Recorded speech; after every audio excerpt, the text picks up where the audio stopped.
नाशिकमध्ये सुरू असलेले नवनवीन प्रकल्प व उद्योगांच्या माध्यमातून नाशिक औद्योगिक हब म्हणून नावारूपास येत आहे।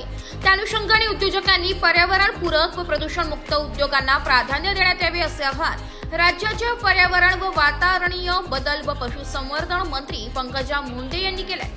Nashik industries and manufacturers association Nima आणि Ambad industries and manufacturers association AIMA यांच्या प्रतिनिधींसोबत पर्यावरण व वातावरणीय बदल व पशुसंवर्धन मंत्री पंकजा मुंडे यांच्या उपस्थितीत बैठक पार पडली।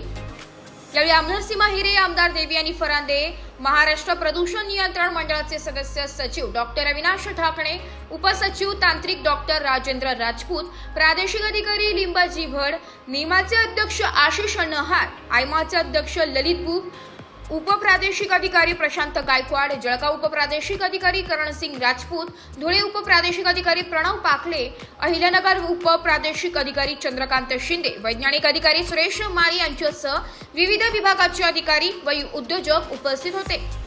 मंत्री पंकजा मुंडे म्हणाल्या की नवनवीन उद्योग व उद्योजकांना बळ देण्यासाठी व त्यांच्या समस्या सोडविण्यासाठी शासन कटिबद्ध आहे। तसेच उद्योजक व कंपन्या आस्थापनांनी महाराष्ट्र प्रदूषण नियंत्रण मंडळाच्या नियमांचे पालन करावे। प्रदूषणामुळे स्थानिक नागरिकांचे आरोग्य धोक्यात येणार नाही याची काळजी घ्यावी। सिंहस्थाच्या माध्यमातून नाशिकमध्ये शाश्वत कामे होत आहे। तसेच उद्योजकांना उद्योग उभारणीसाठी उद्योग विभागाकडून आवश्यक निधी मिळवण्यासाठी सर्वतोपरी प्रयत्न करणार असल्याचं मंत्री पंकजा मुंडे यांनी सांगितलंय। ब्युरो रिपोर्ट, नाशिक लोकशाही न्यूज, नाशिक।